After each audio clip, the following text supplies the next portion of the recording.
We all set? Just getting the ice on. Okay. Good evening. I'm Councilwoman Joanne Ryan. Welcome to the public hearing, Committee on Finance. This is Thursday, March 3rd. It is 5:02 p.m. Madam Clerk, we have with us a Vice Chair, Carmen Castillo. We have our Finance Committee members with us. Majority Leader Taylor. I have Councilwoman Anthony who's joined us. We have Solicitor Chiaverini, who is also with us, and we have Solicitor Dana. Thank you very much for being with us this evening. With that, I would like to ask the clerk to read item 1 into the record, please.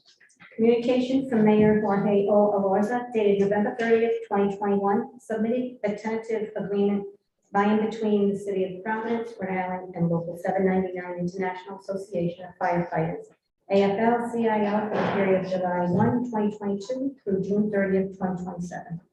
Okay, great. Madam Clerk, do we have any written testimony that was presented to you? We do not, Madam You didn't. Okay. And we have with us this evening 2 folks that have signed up to testify. With that, we don't need to swear anyone in this evening. Okay. Let's start with the first person signed up, which is Chief Lawrence J. Mancini. Thank you, Madam Chair, members of the committee. It is my privilege to be before you this evening on behalf of the tentative agreement that is currently before the council for the proposed Local 799 International Association of Firefighters, AFL-CIO. This agreement, Madam Chair, members of the committee, will span the 5 fiscal years of fiscal year 2023 and 2027. Madam Chair, members of the committee, I came before your committee earlier when this matter was brought before the committee and gave a testimony consistent with my fiscal impact statement, which is prepared under my direction by the city's finance department. As a brief introduction, Madam Chair, the City of Providence and Local 799 have been engaged in contract negotiations for the past several months in anticipation of the expiration of the current contract on June 30, 2022. This, Madam Chair, will be the first contract in many contracts of the city's public labor unions that has been negotiated and would be approved with this body's blessing prior to the expiration of the contract. That in itself, Madam Chair, is heralded as a significant achievement of labor negotiations and labor stabilization. The administration and IAF leadership conduct these negotiations in a very timely manner, resulting in the tentative agreement that is now before this honorable body. These negotiations included wage considerations, medical co-shares, voluntary wellness participation, and other critical negotiations which center around staffing, savings, and members' increased pension contributions. We truly strive for pension reform in this contract. To be clear, Madam Chair, there was a mutual understanding of the mission and the goals to be accomplished with this contract. From its inception, these negotiations had 3 predominant themes that shaped these discussions, ultimately leading to the tentative agreement that is before your body for consideration. The guiding points of these negotiations were, number 1, recognize, evaluate, and provide for competitive compensation necessary to continue to keep Local 799 IAFF members in line with comparable sized fire departments in Rhode Island and the nearby region. This process also included a shift in the cost of sharing healthcare benefits to firefighter members, resulting in a more equitable expense to the city. Number 2, seek to avoid arbitration proceedings resulting in costly litigation.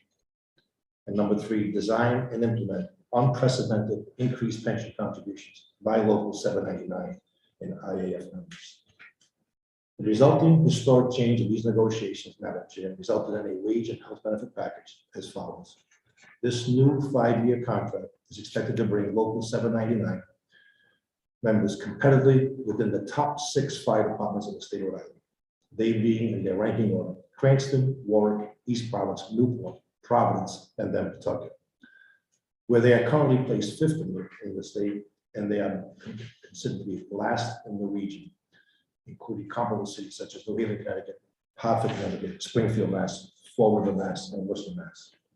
This increase in wages will also serve as a significant recruitment and retention advantage. And then finally, under the healthcare provisions of this proposed contract, the city was able to successfully complete a more equitable cost-sharing shift to local 799 members.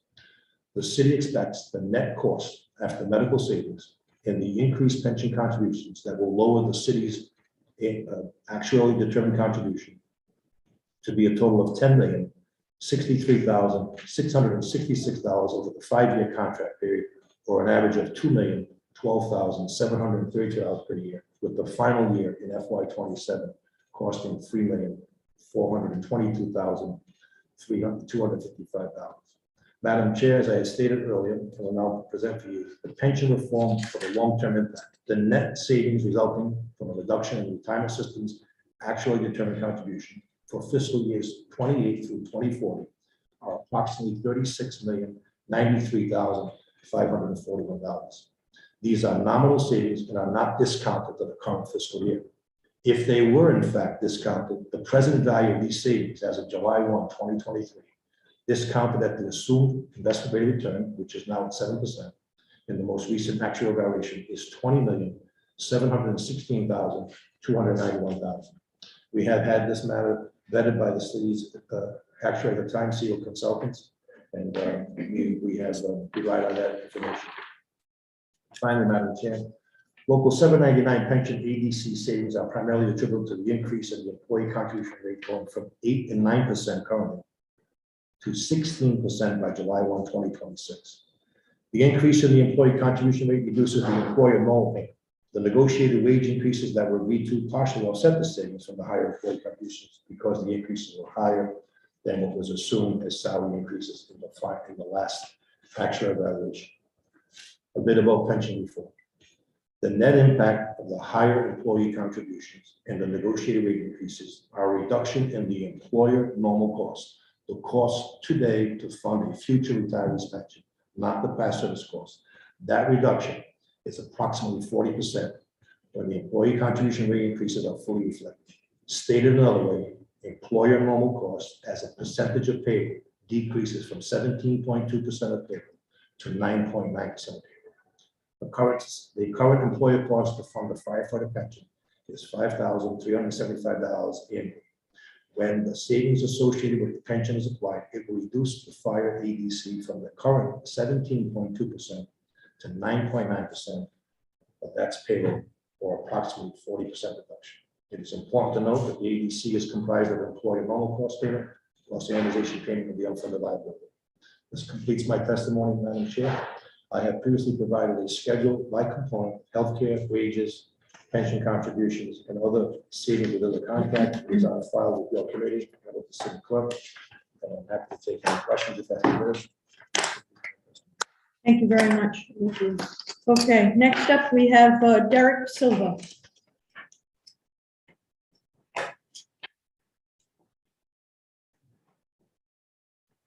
Thank you, Madam Chairwoman and members of the committee. This tentative agreement is the work of the city administration, the city council, and the firefighters union.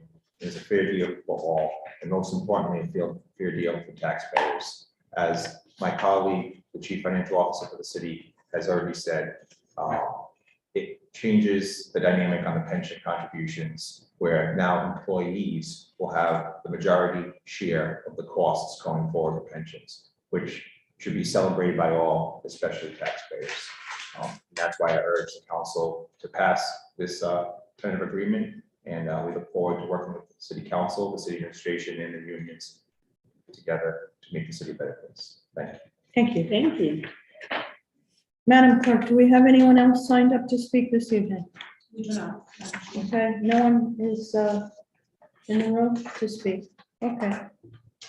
Anyone else in the room wish to speak, to testify on this matter?